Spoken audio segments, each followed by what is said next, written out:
शिवाय। श्री शिव महापुराण विद्येश्वर संहिता 19वां अध्याय। मोक्षदायक पुण्य क्षेत्रों का वर्णन।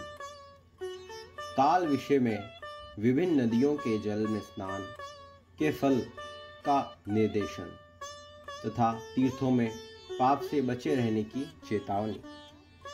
सूत जी बोले, हे बुद्धिमान महर्षियों, मोक्षदायक शिव क्षेत्रों का वर्णन सुनिए। तत्पश्चात मैं लोक रक्षा के लिए शिव संबंधित आगमों का वर्णन करूंगा। पर्वत, वन और काननों सहित इस पृथ्वी का विस्तार 50 करोड़ योजन है। भगवान शिव की आज्ञा से पृथ्वी संपूर्ण जगत को धारण करके स्थित है। भगवान शिव ने भूतल पर विभिन्न स्थानों में वहां के निवासियों को कृपा पूर्वक मोक्ष देने के लिए शिव क्षेत्र का निर्माण किया है। कुछ क्षेत्र ऐसे हैं जिन्हें देवताओं तथा ऋषियों ने अपना वास स्थान बनाकर अनुग्रहित किया है, इसलिए उनमें तीर्थत्व प्रकट हो गया है।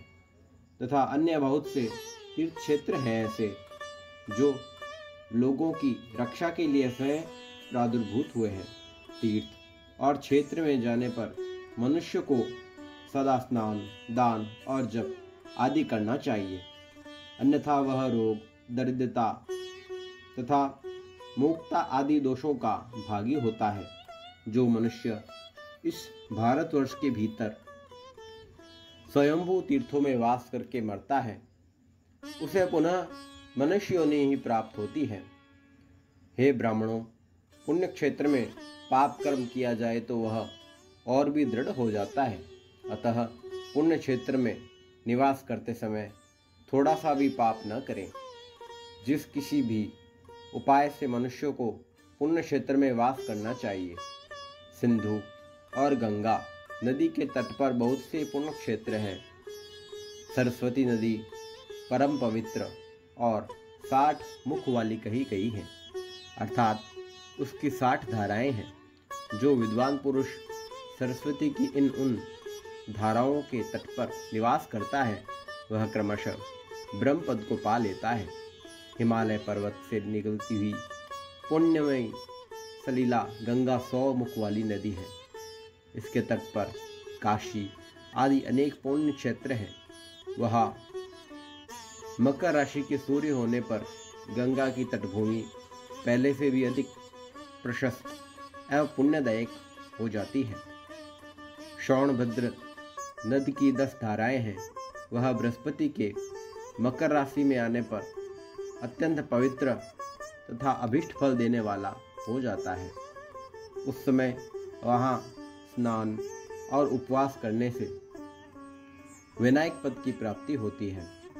पुण्य सलीला महानदी नर्मदा के 24 मुख स्तोत्र हैं। उसमें स्नान तथा उसके तट पर निवास करने से मनुष्यों को वैष्णव पद की प्राप्ति होती है। तमसा नदी के 12 तथा रेवा के 10 मुख हैं। परम पुण्यमय गोदावरी के 21 मुख बताए गए हैं। वह ब्रह्म हत्या तथा गौवध के पाप का भी नाश करने वाली है एवं रुद्रलोक देने वाली है। कृष्ण देवी कृष्णवेणी नदी का जल बड़ा ही पवित्र है। वह नदी समस्त पापों का नाश करने वाली है। उसके 18 मुख बताए गए हैं तथा वह विष्णु लोक प्रदान करने वाली है। तुंगभद्रा के 10 मुख हैं। वह ब्रह्मलोक देने वाली है। पुण्य सलीला स्वर्ण मुखरी के 9 मुख कहे गए हैं। वह ब्रह्मलोक से लौटे हुए जीव उसी के तट पर जन्म लेते हैं। सरस्वती, पंपा, कन्याकुमारी तथा शुभकारक श्वेत नदी, ये सभी पुण्य क्षेत्र इनके तट पर निवास करने से इंद्रलोक की प्राप्ति होती है। सह पर्वत से निकली हुई महानदी कावेरी परम पुण्यमयी है। उसके 27 मुख बताए गए हैं। वह संपूर्ण अभिष्ट वस्तुओं को देने वाली है। उसके तट स्वर्गलोक की प्राप्ति कराने वाले तथा ब्रह्मा और विष्णु का पद देने वाले हैं। कावेरी के जो तट शैव क्षेत्र के अंतर्गत हैं, वे अभिष्ट फल देने के साथ ही शिवलोक प्रदान करने वाले हैं। नैमिषारण्य तथा बद्रिकाश्रम में सूर्य और बृहस्पति के मेष राशि में आने पर यदि स्नान करे तो उस समय वहाँ किए हुए स्नान पूजन आदि को ब्रह्मलोक की प्राप्ति कराने वाला जानना चाहिए। सिंह और कर्क राशि में सूर्य की संक्रांति होने पर सिंधु नदी में किया हुआ स्नान तथा केदार तीर्थ के जल का पान स्नान ज्ञानदायक माना गया है। जब बृहस्पति सिंह राशि में स्थित हो उस समय सिंह की संक्रांति से युक्त भाद्रपद मास में यदि गोदावरी के जल में स्नान किया जाए तो वह शिवलोक की प्राप्ति कराने वाला होता है। ऐसा पूर्व काल में स्वयं भगवान शिव ने कहा था। जब सूर्य और बृहस्पति कन्या राशि में स्थित हो तब यमुना और श्रवणभद्र में स्नान करें। वह स्नान धर्मराज तथा गणेश जी के लोक में महान भोग प्रदान करने वाला होता है। यह महर्षियों की मान्यता है। जब सूर्य और बृहस्पति तुला राशि में स्थित हो उस समय कावेरी नदी में स्नान करें। वह स्नान भगवान विष्णु के वचन की महिमा के संपूर्ण अभिष्ट वस्तुओं को देने वाला माना गया है। जब सूर्य और बृहस्पति वृश्चिक राशि पर आ जाए तब मार्गशीर्ष के महीने में नर्मदा में स्नान करने से विष्णु लोक की प्राप्ति होती है। सूर्य और बृहस्पति के धनु राशि में स्थित होने पर स्वर्णमुखी नदी में किया हुआ स्नान शिवलोक प्रदान कराने वाला होता है। यह ब्रह्मा जी का वचन है। जब सूर्य और बृहस्पति मकर राशि में स्थित हो उस समय माघ मास में गंगा जी के जल में स्नान करना चाहिए। ब्रह्मा जी का कथन यह है कि वह स्नान शिवलोक की प्राप्ति कराने वाला होता है। शिवलोक के पश्चात ब्रह्मा और विष्णु के स्थानों में सुख भोग कर अंत में मनुष्य को ज्ञान की प्राप्ति हो जाती है।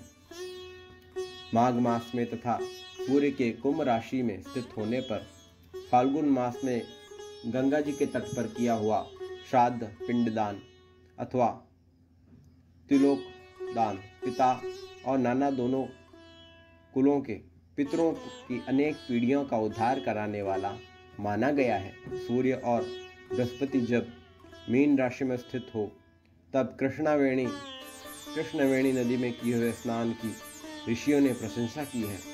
उन महीनों में पूर्वोक्त तीर्थों में किया हुआ स्नान इंद्रपद की प्राप्ति कराने वाला होता है। विद्वान पुरुष गंगा अथवा कावेरी नदी का आश्रय लेकर तीर्थवास करें। ऐसा करने से उस समय किए हुए पाप का निश्चय ही नाश हो जाता है। रुद्रलोक प्रदान करने वाले बहुत से क्षेत्र हैं। ताम्रपर्णी और वेगवती ये दोनों नदियाँ ब्रह्मलोक की प्राप्ति रूप फल देने वाली हैं। उन दोनों के तट पर अनेक स्वर्णदायक क्षेत्र हैं। उन दोनों के माध्यम में स्थित बहुत से पुण्यपद क्षेत्र हैं। वहाँ निवास करने वाला विद्वान पुरुष वैसे फल का भागी होता है। सदाचार, उत्तम वृत्ति तथा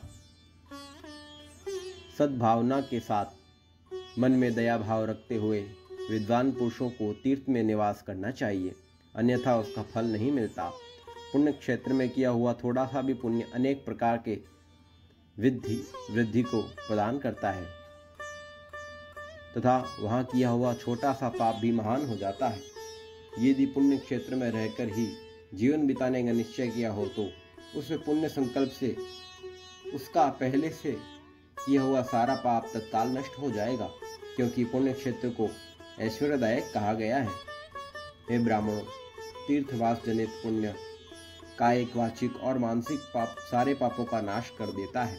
तीर्थों में किया हुआ मानसिक पाप व्रजलेप हो जाता है, वह कई कल्पों तक पीछा नहीं छोड़ता। वैसा पाप केवल ध्यान से ही नष्ट होता है, अन्यथा नष्ट नहीं होता। वाचिक पाप जप से तथा कायिक पाप शरीर को सुखाने जैसे कठोर तप से नष्ट होता है। धनोपार्जन में हुए पाप दान से नष्ट होते हैं, अन्यथा करोड़ों कल्पों में भी उसका नाश नहीं होता। कभी कभी अतिशय मात्रा में बड़े पापों से पुण्य भी नष्ट हो जाते हैं। पुण्य और पाप दोनों का बीजांश, वृद्धांश और भोगांश होता है। बीजांश का नाश ज्ञान से, वृद्धांश का ऊपर लिखे प्रकार के तथा भोगांश का नाश भोगने से होता है। अन्य किसी प्रकार से करोड़ों पुण्य करके भी पाप के भोगांश नहीं मिट सकते हैं। पाप बीज के अंकुरित हो जाने पर, उसका अंश नष्ट होने पर भी शेष पाप भोग नहीं पड़ता है। देवताओं की पूजा, ब्राह्मणों को दान तथा अधिक तप करने से समय पाकर पाप भोग मनुष्य के सहने योग्य हो जाता है। इसलिए सुख चाहने वाले व्यक्तियों को पाप से बचकर ही तीर्थवास करना चाहिए। ओम नमः शिवाय। श्री शिव महापुराण विद्येश्वर संहिता 19वां अध्याय संपूर्ण हुआ।